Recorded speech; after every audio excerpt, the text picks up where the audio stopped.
The long-awaited 6th Suikoden Live Broadcast just took place today. Despite the broadcast being almost an hour long, there wasn't a whole lot of actual news released during this broadcast. I believe this is also the first broadcast where they didn't hold any interviews with Japanese gaming sites afterwards to reveal additional information. Anyway, let's jump right in. Starting things off, they revealed the animated opening movie for Star Leap, and it's beautiful. The opening movie gave us a quick look at what Angie, Leonardo and Connacht will look like in Star Leap. It also reveals several new characters we haven't seen before. There's a woman sitting on the roof of a building, there's a bluish haired girl standing next to Uki and Sophia. There's a quick shot of someone's pet. Could this canine be a Star of Destiny similar to Shiro was in Suikoden 2? There's two brand new characters that look to be students of some kind, a pink-haired cat-looking girl and a swordswoman. We have no names or information on any of these new characters, as this opening movie is the first time any of them have been revealed to us. Odessa also cut her hair short in this opening movie for some reason, possibly a way to disguise herself for a mission perhaps. I'm not going to play the whole opening movie, I have it uploaded on my channel, go check it out, the opening movie is beautiful. They also gave us some good news and bad news about Star Leap's release. The good news is the game is just about complete and the release is near, as they're currently optimizing the game on each platform. The bad news is they're releasing it in different regions on different platforms at different times. First, the game will release in Japan on iOS and Android. An unspecified amount of time after that will come the global release on iOS and Android. Then finally, an unspecified amount of time after that will come the PC release via Steam, the version I'm sure the vast majority of us were going to be playing. Pre-registration for Star Leap is now available in Japan on Android and iOS. It has a tentative release date of December 27th according to the Apple Store page. No store pages are up for the global release yet except for the Steam page. By pre-registering for the game, you can earn up to 20 tickets that can be used for gacha pulls for recruiting characters from the other mainline Suikoden games. If 100,000 people pre-register, everyone gets 5 tickets. If 150,000 people pre-register, everyone gets an additional 5 tickets. If 200,000 people register, everyone will receive an additional 10 tickets for a total of 20 tickets. As pre-registration is only available in Japan, needless to say this offer is Japan only, though I suspect they'll have a similar offer for the global release. The game has been given a PEGI 12, IARC 12 age rating, which is the International Age Rating Coalition. I didn't even know that was a thing until today, but it's likely going to get an ESRB teen rating. I'm not sure why they have different screenshots on each store page though, but the Apple Store page reveals a new character we haven't seen before. She appears to be a red-headed fire mage with a love for cats, a reimagined Lot or some kind of relative of hers perhaps. Also, the Star Leap SteamDB page reveals that Russia, Belarus, Belgium, Thailand and Vietnam are excluded from the global release, likely due to a mixture of sanctions and local gambling laws. Next up, they revealed some charts to explain the characters' relationships to the main characters, which is stuff we already know. In yellow and orange you have the village facilities, blacksmith, appraiser, item shop, trading shop, things like that. Below that in pink you have the minigames, fruit and vegetable harvesting, mining, woodcutting, hunting, fishing. Top right in red is the bad guys. Rinrin, Ranran, Tenten and Cyan, enemies we face, very likely that they'll be recruitable after we beat them. Barkus and Sidonia are in green, they're listed as an engagement at Mount Seifu, so they may not be recruitable Stars of Destiny. Then in purple you have the Liberation Army, they're listed as people you meet on your journey.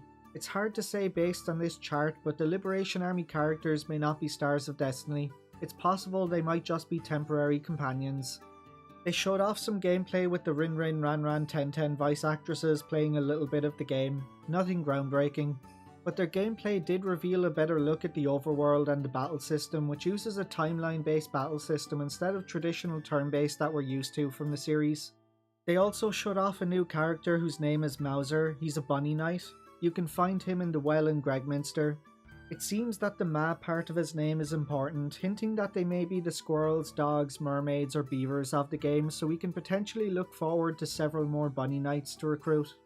They showed us the sailing mechanic, and in big news that will make a lot of Suikoden 5 fans happy, they revealed we get to travel to the southern continent and revisit the Queendom of Falena.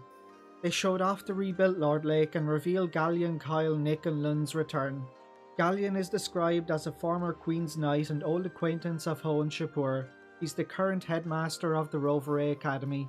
Kyle is described as a former Queen's Knight who leads the final trial. He worked alongside Hoenn Shapur in his youth. What's the final trial? Who knows? Possibly some kind of duel or a fight that takes place, as Galleon mentions something about a Heroes Cup. Still not sure why Kyle quit the Queen's Knights after the game though. Nick is described as a young man in the Dragon Cavalry who's attracting attention from his superiors as a candidate for future squad leader.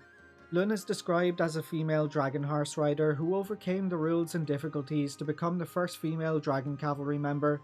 Nick and Lun also seem to be the only two people in the world who don't know Ho. It's great to see Nick and Lun all grown up. This is what we love about Suikoden, seeing characters from previous games grow throughout the years. Nick and Lun look great, and a lot of people over on Twitter are thirsting for Galleon and calling him hot, oddly. Now this isn't news, but it's more of a little lore issue I noticed during the broadcast. A comment Sheeran made while they were in Gregminster during the gameplay footage threw me a little. While talking about the Golden Goddess statue in Gregminster, Sheeran said no one knows when it was built, but they think the current emperor had it made.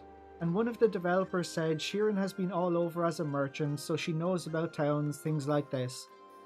Yes, we do know when it was made. Barbarossa had it commissioned in honour of his late wife following the War of Succession 7 years prior. It was designed and constructed by the famed architect Basil. This information comes directly from the Suikoden Encyclopedia, the Suikoden Kiwami Encyclopedia, and the Suikoden 1 and 2 World Guidebook. It's hard to imagine the origins of a statue like that being constructed in the capital would have been forgotten in 7 years. So either the developers aren't adhering to already established lore from their own encyclopedia about the series, or they're pointlessly retconning it for some reason, but that's just me being lore nitpicky. And that's pretty much it. They showed off a lot of the Ronrin 10 voice actors playing the game, but that's better to watch yourself than have it described to you. But can I just say, can we not do the whole characters having no eyes in their portraits thing? It sucked in Suikoden Tactics and it still sucks now. Maybe that's just a me complaint, but I hate it. Finally, we do have some news about the Suikoden 2 anime. Konami announced the other day that the Suikoden 2 anime will be getting a manga adaptation. Serialization begins July 27th in the Daihoji magazine. The manga is being handled by Kochiya. They said it'll be adapting the anime's take on the story into manga form. They haven't said if this is going to be a monthly or bi-monthly release, but it'll serve as a nice taster to give us all a sign of what to expect from the anime when that begins airing in October. Hopefully it ends up being better than the last attempt at adapting Suikoden 2 into a manga, The Being Torn Spirit, which lasted all of 1 volume and ended with Ryu, who was called Tao in the manga, getting the Bright Shield rune. It was horribly fast-paced. Anyway, that's it for this video guys, just some small updates about Star Leap and the Suikoden 2 anime manga adaptation. That feels weird to say. We hopefully won't have too much longer to wait to get our hands on the game, but these final few months will be even more agonizing, especially because of the way they're rolling out the release of the game in each region and platform one at a time. Thanks for watching guys, and I'll catch you on the next one.